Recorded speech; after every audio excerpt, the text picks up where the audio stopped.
எல்லாருக்கும் வணக்கங்க.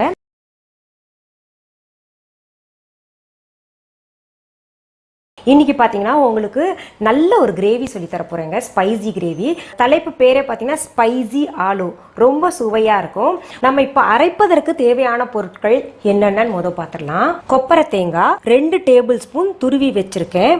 கசகசை 1 table spoon. மிளகு 15, பட்டை ஒரு துண்டு எடுத்து 4-5 பீஸாக உடச்சி வச்சுருக்கேங்க. அப்புறம் ஜாதி பத்திரி ஒரு துண்டு எடுத்திருக்கேன். சீரகம் 1 டேபிள் ஸ்பூன். சோம்பு 1 டேபிள் ஸ்பூன். 2 டேபிள் ஸ்பூன் மல்லி, 8 மிளகாய். நான் இப்போ இதுக்கு சின்ன உருளைக்கிழங்குல செய்ய போகிறேங்க ஸ்பைசி ஆலுவை. அதை பேபி ஆலுன்னு சொல்லுவாங்க, பேபி பொட்டேட்டோஸ்ன்னு சொல்லுவாங்க.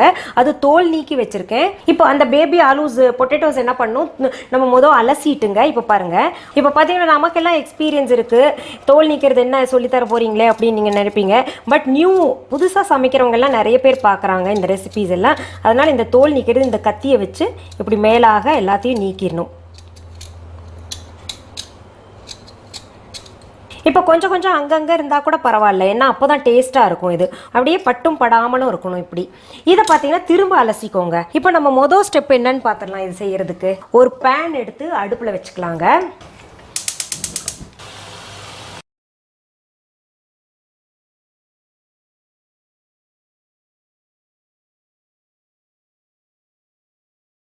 இப்போ பாருங்கள், நல்லா அரைச்சிருச்சு பாருங்கள். இது நல்லா பேஸ்ட் பண்ணியாச்சு, அரைச்சாச்சு. இதை அப்படியே நகர்த்தி வச்சுப்போங்க. நல்ல வாசனைங்க.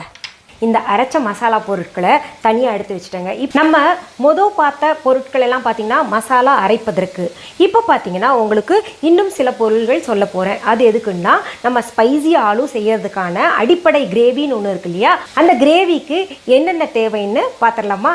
3 தக்காளி எடுத்து நல்லா அரைச்சி வச்சுருக்கேங்க. பூண்டு இஞ்சி பேஸ்ட் நமக்கு தேவைப்படுறது 4 டீஸ்பூன்.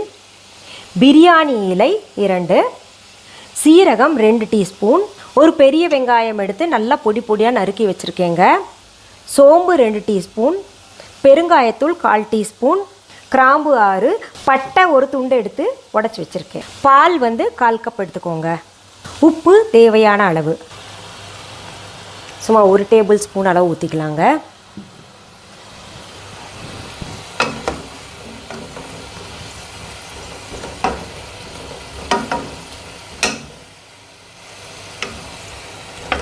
எண்ணெய் காஞ்சிருச்சுங்க. இதில் என்ன பண்ணணும், பட்டை கிராம்பு போட்டுக்கலாம். அப்புறம் இந்த பிரியாணி இலை போட்டுக்கலாங்க. பிச்சு போட்டுக்கலாம். இப்படி சோம்பு சீரகம் எல்லாத்தையும் பொரிய விட்டுடலாங்க. பொரிஞ்சிருச்சு. இப்போ நம்ம என்ன பண்ணுறோங்க, இந்த பெரிய வெங்காயம் பொடி பொடியாக நறுக்கி வச்சுருக்கோம் இல்லையா, அதை போட்டுக்கலாம். அது கொஞ்சம் பாதி வதக்கலாங்க. ஒரு மாதிரி லைட் பிங்கிஷாக மாறும், அது வரைக்கும் வதக்கிட்டு இப்போ நான் இஞ்சி பூண்டு பேஸ்ட் சேர்க்குறேங்க.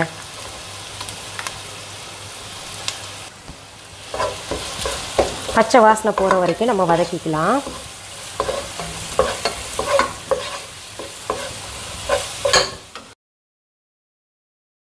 இங்கே பாருங்கள், நல்லா கோல்டன் ப்ரௌன் ஆகிட்டு வருது. எல்லாமே அந்த பக்குவத்தில் வரணும்.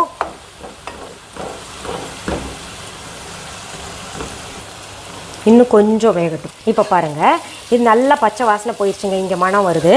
இப்போ நம்ம என்ன பண்ணுவோங்க, இந்த தக்காளி நல்லா கூழாக அரைச்சி வச்சுருக்கோம்ல, அதை சேர்த்துக்கலாம். இந்த பெருங்காயத்தூள் இதில் சேர்த்துக்கலாங்க. பெருங்காயத்தூள் ஏன் முன்னையே போடலைன்னா, முதவே நம்ம ஸ்பைசஸ் எல்லாம் போட்டு தாளிச்சிருக்கோம். அது கூட போட்டால் இந்த வாசனை வராதுன்றதுக்காக நான் இப்போ சேர்க்குறேன். இதில் உப்பையும் சேர்க்குறேங்க. தேவையான அளவு உப்பு போட்டுக்கலாம்.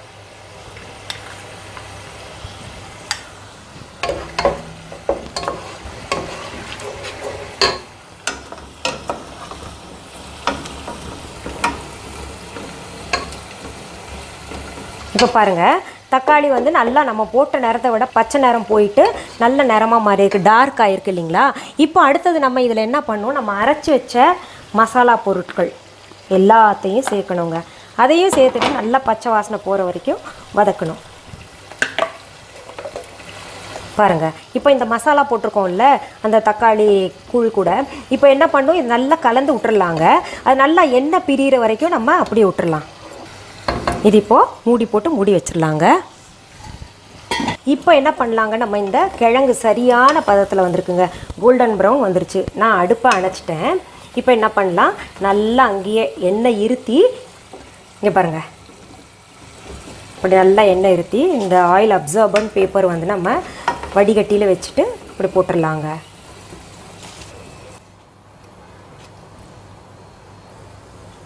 இப்போ பாருங்கள், நம்ம மூடி போட்டு வச்சுருந்தோம் இல்லையா, திறந்து பார்க்கலாம். பாருங்கள், நல்ல திக்னஸ் கரெக்டாக இருக்குங்க. இப்போ நம்ம என்ன பண்ணோம்னா, இந்த ஆலு, இந்த பொட்டேட்டோ வந்து ஃப்ரை பண்ணி வச்சுருக்கோம் இல்லையா, இதில் சேர்த்துக்கலாம்.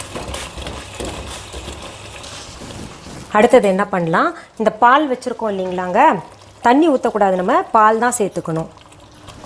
இப்போ இந்த கிழங்கு வந்து ஃப்ரை தான் பண்ணியிருக்கோம், வேகணும். அதுக்காக நம்ம இந்த பால் ஊற்றி மறுபடியும் மூடி போட்டு மூடி வச்சிடலாங்க. அந்த பால்லையும் இந்த கிரேவிலையுமே அந்த கிழங்கு நல்லா வேகட்டும். இப்போ நம்ம இந்த லிட் எடுத்து பார்க்கலாங்க, கிரேவி எப்படி இருக்குன்னு.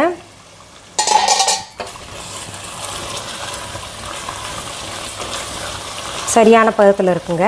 இப்போ உருளைக்கிழங்கு வெந்திருக்கான்னு பார்ப்போமா? பாருங்கள், நம்ம உடைச்சா அப்படியே இந்த உருளைக்கிழங்கு வந்து பொழக்க முடியுது. அதனால் வந்து நல்லா உருளைக்கிழங்கு வந்துருச்சுங்க. இப்போ என்ன பண்ணலாம், நம்ம இது ட்ரான்ஸ்ஃபர் பண்ணிக்கலாம். சுவையான ஸ்பைசி ஆலு கிரேவி, அதாவது செமி கிரேவி இது. இப்போ உங்களுக்கு பார்த்துட்டீங்க, நீங்களும் செஞ்சு பாருங்கள், என்ஜாய் பண்ணுவீங்க. நான் இப்போ என்ன தெரியுமா பண்ண போகிறேங்க, இந்த கேரட் ரைஸ் கூட இந்த ஸ்பைசி கிரேவி இருக்கு இல்லையா, அது சாப்பிட போகிறேன். எப்படி இருக்குன்னு பார்க்கணும். ரொம்ப பிரமாதங்க, காம்பினேஷன் ரொம்ப நல்லா இருக்குது. இது கூட இதுக்கு இந்த காம்பினேஷன் ரொம்ப பொருத்தமாக இருக்குது. இந்த ஸ்பைசி கிரேவி வந்து இதுக்கு மட்டும்தான் பொருத்தமாக இருக்குன்னா கிடையவே கிடையாதுங்க. ஜீரா ரைஸ், இந்த மாதிரி சட்டுலாக ரொம்ப வந்து மசாலா இல்லாத ரைஸ்க்கெல்லாம் ரொம்ப பொருத்தமாக இருக்கும்.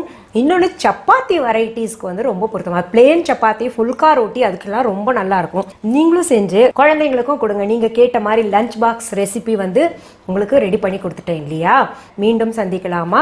நன்றி, வணக்கம். அன்பான வாடிக்கையாளர்களே, உங்கள் விஹா ஸ்டோரில் பூஜை பொருட்கள், சிலைகள், ராசிக்கற்கள், வாஸ்து பொருட்கள், விதைகள், பாரம்பரிய அரிசி வகைகள், சிறுதானியங்கள், ஆர்கானிக் பொருட்கள், மூலிகை எண்ணெய், மளிகை பொருட்கள், மரச்செக்கு எண்ணெய், மரப்பொருட்கள், வெள்ளி ஆபரணங்கள், கிஃப்ட் ஆர்டிகல்ஸ், காட்டன் மற்றும் பட்டு புடவைகள், காட்டன் சுடிதார்கள், பட்டு பாவாடை, குழந்தைகளுக்கான விளையாட்டு பொருட்கள், ஹை குவாலிட்டி இமிடேஷன் நகைகள், வீட்டு உபயோக பொருட்கள், ஜூட் பேக்ஸ், ஹேண்ட்மேட் சோப்ஸ், அழகு சாதன பொருட்கள், சிறுதானிய பிஸ்கெட்டுகள், ஹோம் அப்ளையன்சஸ், இன்னும் பற்பல பொருட்கள் விற்பனைக்குள்ளது.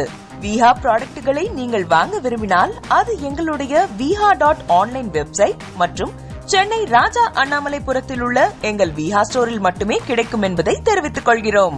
வேறு எந்த ஆன்லைன் வெப்சைட்களிலும் விஹா ப்ராடக்ட்கள் விற்பனைக்கு கிடையாது என்பதை நீங்கள் கவனத்தில் கொள்ள வேண்டும்.